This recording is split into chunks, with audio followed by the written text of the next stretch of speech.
Hello all, welcome back to మన Techpedia. ఇప్పుడు బేసిక్గా మనము ఎక్కడ యూట్యూబ్లో ఆన్ చేసినా కూడా, ఇన్స్టాగ్రామ్ ఆన్ చేసినా కూడా, లేదంటే గూగుల్లో ఆన్ చేసినా కూడా ఎక్కడైనా చూడు మనకు డీప్ సీక్ గురించి మనం ఎక్కువ వింటున్నాము. అయితే ఏంటి ఈ డీప్ సీక్? ఈ డీప్ సీక్లో ఉన్న ప్రత్యేకత ఏంటి? ఇంతకుముందు మనకు డీప్ సీక్ లాంటి చాట్ జీపీటీ వచ్చింది, అండ్ మైక్రోసాఫ్ట్ వాళ్ళది కోపైలట్ వచ్చింది, గూగుల్ వాళ్ళది జెమినీ వచ్చింది. కానీ ఇన్ని ఏఐ టూల్స్ ఉన్నా కూడా మనకు ఈ డీప్ సీక్ గురించి ఎందుకు ప్రత్యేకత కనబడుతుంది ఎక్కడ చూడు ఆన్లైన్లో? యాక్చువల్గా విషయం ఏంటంటే, Americans first OpenAI ChatGPT అనేది ఒకటి 2015లో, అంటే సుమారు ఒక 10 ఏళ్ళ కిందట వీళ్ళు ఒక రీసెర్చ్ అయితే స్టార్ట్ చేశారు ఓపెన్ ఏఐ మీద. దీంట్లో ఎస్పెషల్లీ మంచి మంచి ఎక్స్పర్ట్స్ని వాళ్ళు సెలెక్ట్ చేసుకోవడం జరిగింది.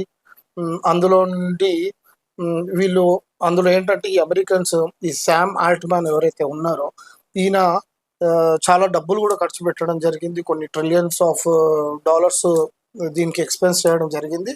వాళ్ళకి శాలరీస్ కానీ అండ్ దానికి సంబంధించిన ఎక్విప్మెంట్ కానీ ఇవన్నీ సుమారు ఒక 12 years నుంచి వీళ్ళు చాలా ఖర్చు పెట్టడం జరిగింది.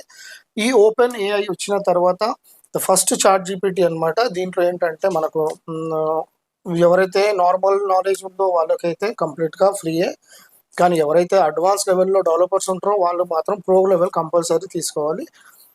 ఎగ్జాంపుల్ నేను చెప్తాను. ఇప్పుడు ప్రో లెవెల్ అంటే జనరల్గా సెక్యూర్ ఉంటుంది అని చెప్పేసి వాళ్ళు చెప్పుకొస్తారు. ఏ సంస్థ అయినా సరే కొత్తగా వచ్చినప్పుడు ఏంటంటే ప్రో లెవెల్ చాలా సెక్యూర్ ఉంటుంది అని చెప్తారు. కానీ మనకు పెద్ద పెద్ద ఇంతకుముందుకు మన గతంలో వాట్సాప్ కానీ ఫేస్బుక్ కానీ మా దగ్గర చాలా సెక్యూర్ ఉంటుంది మా డేటా అని చెప్పేసి మనకు చెప్పడం జరిగింది. వాట్సాప్లో మన డేటా అనేది సెక్యూర్గా లేదు అని చెప్పేసి మనకు తర్వాత తెలిసింది. ఈవెన్ ఫేస్బుక్లో కూడా మనకు సెక్యూరిటీ లేదు అని చెప్పేసి మనకు తెలిసింది. సో ఇప్పుడు మనము టాపిక్కి వస్తే, ఎందుకు డీప్ సిక్ టాప్లో పోయింది? అసలు ఏం చేసింది DeepSeek? DeepSeek China వేసిన స్టెప్ ఏంటి డీప్ సిక్ ద్వారా? అసలు డీప్ సిక్ ఈ లెవెల్లో పోవడానికి కారణం ఏంటంటే, డీప్ సిక్ ఓన్లీ ఒక 2 yearsలోనే ఎవరైతే కొత్త ఎంప్లాయ్మెంట్ ఉంటారో, కొత్త యూత్ ఉంటుందో, కొత్త ఎక్స్పీరియన్స్ లేని వాళ్లకు ఒక 200 మెంబర్స్ని పెట్టుకొని సుమారు మన ఇండియన్ కరెన్సీలో కేవలం ఒక 50 కోట్లతో ఈ డీప్ సిక్ తీయడం జరిగింది. అంటే అక్కడ అమెరికా 10 ఏళ్ళు కష్టపడి మనకి ఇక్కడ చాట్ జీపీటీ అనేది రిలీజ్ చేస్తే, డీప్ సిక్ మనకు ఒక 2 yearsలోనే అది కూడా కొత్త వాళ్ళకు ఆఫర్ ఇచ్చి కొత్త ఎంప్లాయ్మెంట్స్ని వాళ్ళు R&D ద్వారా సెలెక్ట్ చేసుకొని, R&D అంటే రీసెర్చ్ అండ్ డెవలప్మెంట్ ఆర్గనైజేషన్స్ ఉంటాయి, ప్రతి కంట్రీలో ఉంటుంది. దాని ద్వారా కొత్త ఎవరైతే ఎంప్లాయ్మెంట్ ఉంటారో వాళ్ళని చూస్ చేసుకోవడం జరిగింది. వాళ్ళ ద్వారా తక్కువ పెట్టుబడితో 50 కోట్ల పెట్టుబడితో మనకు ఈ డీప్ సిక్ అనేది ఇవ్వడం జరిగింది. ఇప్పుడు సరే, ఇన్ కేసు ఒకవేళ సరే ఇన్వెస్ట్మెంట్ పక్కకు పెడదాం, వాళ్ళు పడ్డ కష్టం, 10 ఏళ్ళ కష్టం పక్క పెడదాం, ఇక్కడ 2 ఏళ్ళ కష్టం పక్కకు పెడదాం. డీప్ సిక్కి చాట్ జీపీటీకి పెద్ద తేడా లేదు. యాక్చువల్గా డీప్ సిక్ ఇప్పుడు కూడా నేను ఒక 2 questions అడిగితే కొన్ని మిస్టేక్స్ అయితే చెప్పింది. ఎందుకంటే కొత్తది కాబట్టి, ఫ్యూచర్లో డెవలప్మెంట్ ఉంటుంది కాబట్టి. ఎనీవే, స్టార్టింగ్లో చాట్ జీపీటీ కూడా మనకు అట్లనే ఇచ్చింది, ఈవెన్ కోపైలట్ కూడా మనకు అట్లనే ఇచ్చింది, జెమినీ అయితే ఇప్పటికీ కూడా మనకు తప్పులే ఇస్తుంది. కాబట్టి డీప్ సిక్ ఏంటంటే కొద్దిగా మిస్టేక్స్ ఇస్తుంది, కాకపోతే ఏంటంటే డీటెయిల్గా ఇస్తుంది విత్. ఇప్పుడు చాట్ జీపీటీ ఏంటంటే అది మనం ఏదైనా ప్రాంప్ట్ ఇచ్చినప్పుడు అది మనకు ఎట్లా ఇస్తుందంటే ఒక మెషిన్ మాట్లాడినట్టు మాట్లాడుతుంది, ఒక మెషిన్ చెప్పినట్టు చెప్తుంది. మనకిచ్చే డిస్క్రిప్షన్స్ కానీ మనకిచ్చే డేటా కానీ జస్ట్ ఒక మెషిన్ ఇచ్చినట్టు ఇస్తుంది.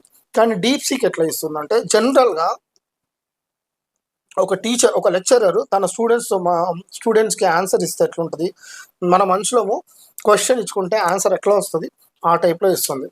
సో డీప్ సిక్కి చాట్ జీపీటీకి అదొక ప్రత్యేకత, నెంబర్ 1. నెంబర్ 2 ఏంటంటే, ఇక్కడ ఈ ఇమేజ్ విషయంలోకి వస్తే చాట్ జీపీటీలో ప్రజెంట్ ఇమేజ్ జనరేషన్ వచ్చింది. ఇంతకుముందు చాట్ జీపీటీలో ఇమేజ్ జనరేషన్ రాలేదు, బట్ డీప్ సిక్లో కూడా ఇమేజ్ జనరేషన్ వచ్చేది ఉంది, ఫ్యూచర్లో వస్తుంది. సో అది ఆ పాయింట్ పక్కన పెట్టండి. ఇంకో 3వ విషయంకి వస్తే, ఇక్కడ కంప్లీట్ ఫ్రీ, ఇక్కడ డీప్ సిక్లో కంప్లీట్గా ఫ్రీ. ఈ చాట్ జీపీటీ ఎవరైతే యూజ్ చేస్తారో వాళ్ళకు కంపల్సరీ ప్రో వర్షన్ తీసుకోవాల్సిందే.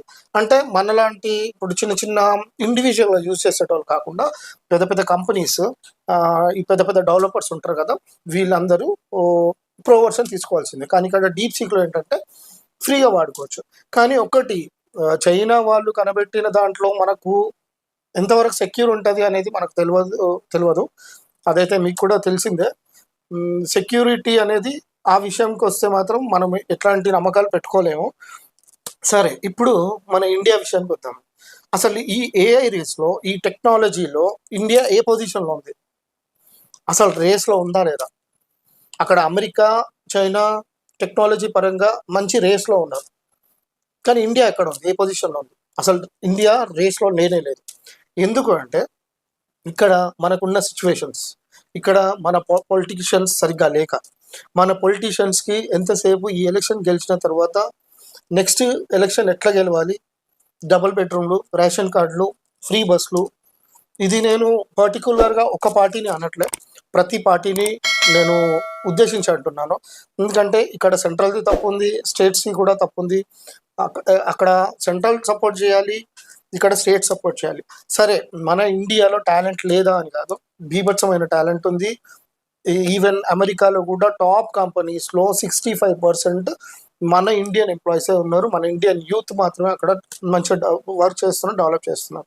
సరే, ఈ యూత్ని మనం ఏం అనలేము, ఎందుకంటే మన ఇండియాలో సరైన ఆపర్చునిటీస్ లేక అక్కడికి వెళ్ళి వాళ్ళు వర్క్ చేయడం జరుగుతుంది, వాళ్ళ టాలెంట్ చూపించుకోవడం జరుగుతుంది. అయితే ఇక్కడ ప్రాబ్లం ఏంటి? ఇక్కడ R&D, ఇప్పుడు యూఎస్లో R&D 100% ఖర్చు పెడుతుంది అనుకుందాము.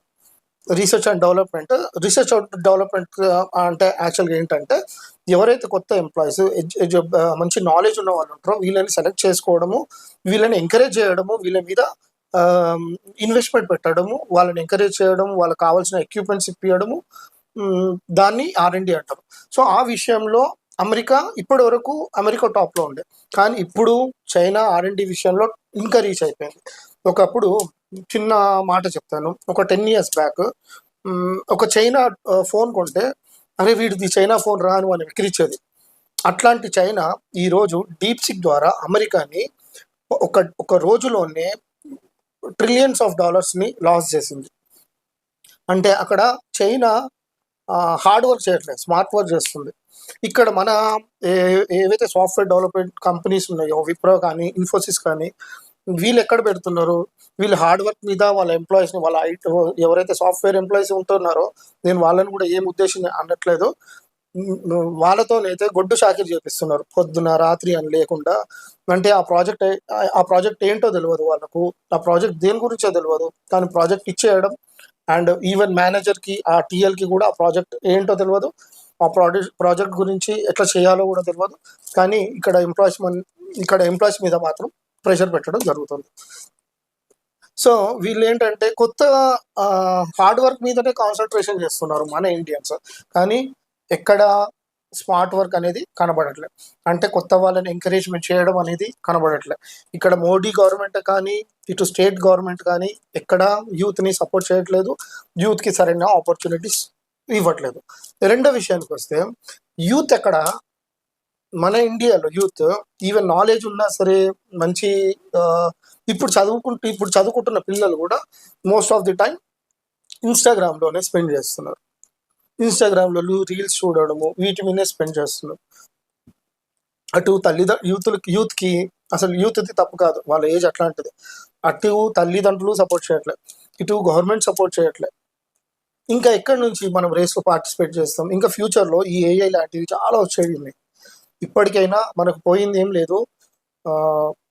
ఇప్పటికైనా R&D వాళ్ళు కానీ మనకు సపరేట్ కోటా అనేది ఇట్లాంటి రీసెర్చ్ అండ్ డెవలప్మెంట్ నుంచి మాత్రం ఇట్లాంటి కొత్త టెక్నాలజీ రిలేటెడ్గా ఏమన్నా ఉంటే కొద్దిగా బడ్జెట్ రిలీజ్ చేస్తే బాగుండాలని కోరుకుంటున్నా.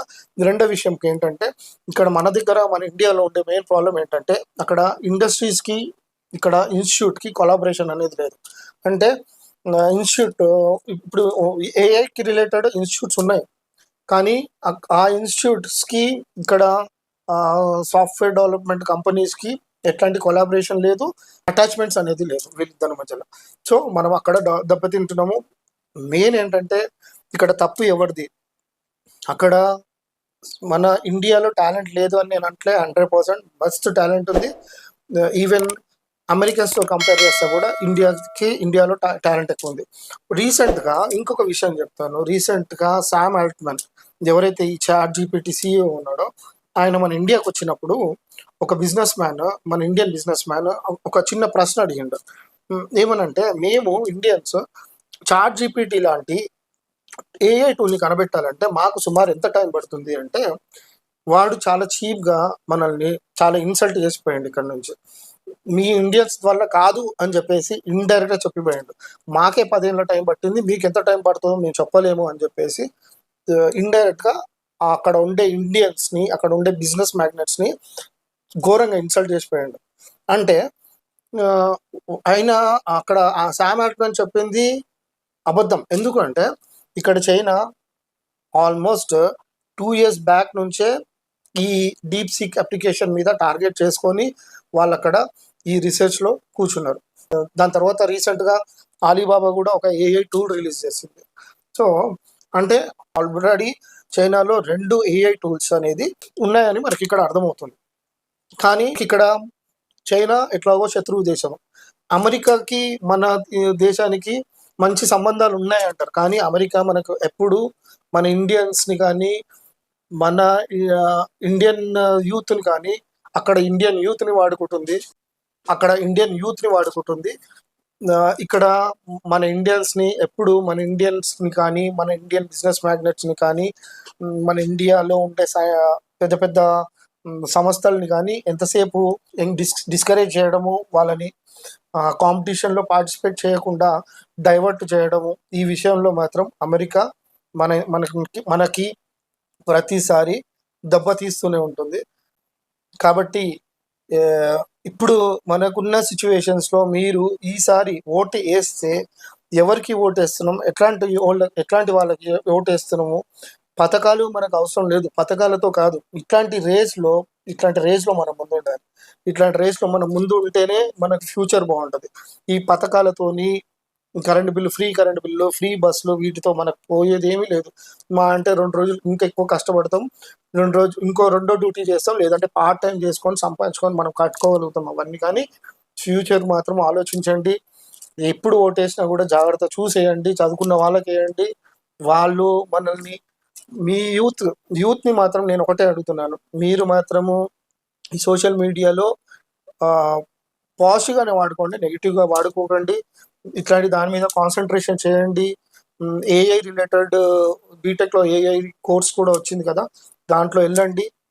ఇంకా ఫ్యూచర్ చాలా బాగుంది. డెఫినెట్గా మనం ఇండియన్స్ కూడా దీనికంటే మంచి యాప్ కనబెడదాం, దీనికంటే మంచి అప్లికేషన్ కనబెడతాము అని చెప్పేసి నేను ఆశిస్తున్నా.